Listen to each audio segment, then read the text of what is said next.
Okay, so let's get into it. Here's how I use the Draft Dashboard tools to create winning lineups. The first thing I'm going to do is check the daily fantasy players that are playing today. Okay, I'm going to set the contest game slate times. In this case, it's all, so I'm going to leave it there. So now I'm going to go through each player and I'm going to check the fantasy points per game and the minutes played per game for the last 3 games for each player. It's one of the most important stats that we have because it really shows their activity level and how much they're producing, how many points they're producing. So as we go down through here, I'm looking for green lights. The more green lights, the better. They represent the best matchups, the best statistics.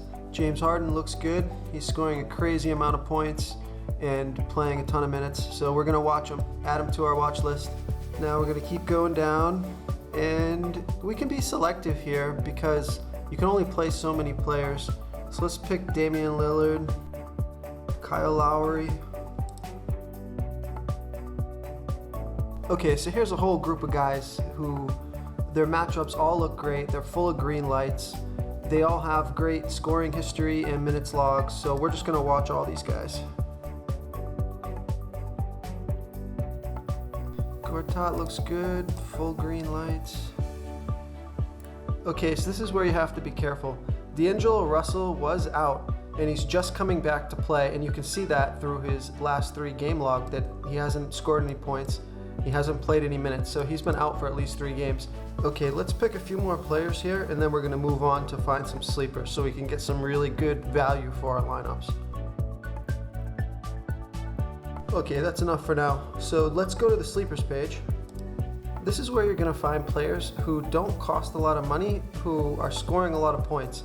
And these players are essential to your daily fantasy lineups because they're gonna open up more money to put into the higher priced players, the studs, that are gonna produce more consistently. So in this case, we have Joakim Noah here. He just scored 41 points last game. He played 40 minutes.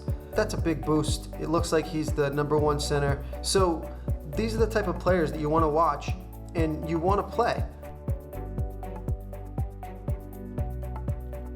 Okay, now we want to find some fantasy studs that we can rely on for some big scores every game. Some of these players we may have already watched from the previous tools. That's okay, we're just going to keep watching the best players. So John Wall, 54 points last game. And we've already got a lot of them added here, so that's great. Let's take a look at all the players we've watched so far. We're going to load our watch list. So this is where you manage your watched players. So it looks like I've watched 25 players already, and actually what I like to do a lot of times is I'll build a lineup or even a few lineups using just players from this list. So getting back to your watched players page, this is where you can scroll through and see if you made any mistakes in the last 3 games log. Now when you're ready to generate a lineup using these watched players, you go ahead and you click on the lineup optimizer.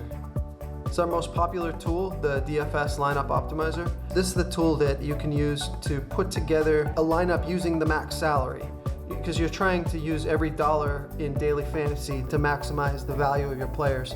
The one that I do want to show you is the Used My Watched Players checkbox. So you click that, and now when you generate a lineup, it's going to use all the players that you just watched. So this is a perfect lineup using the $50,000 max salary with all great premium players. These are all players who are producing. It goes a long way over time. If you're a fantasy player that likes to play more than one lineup every day or every week, we have tools that will let you save the lineups that you like best and then export them into the daily fantasy site of your choice.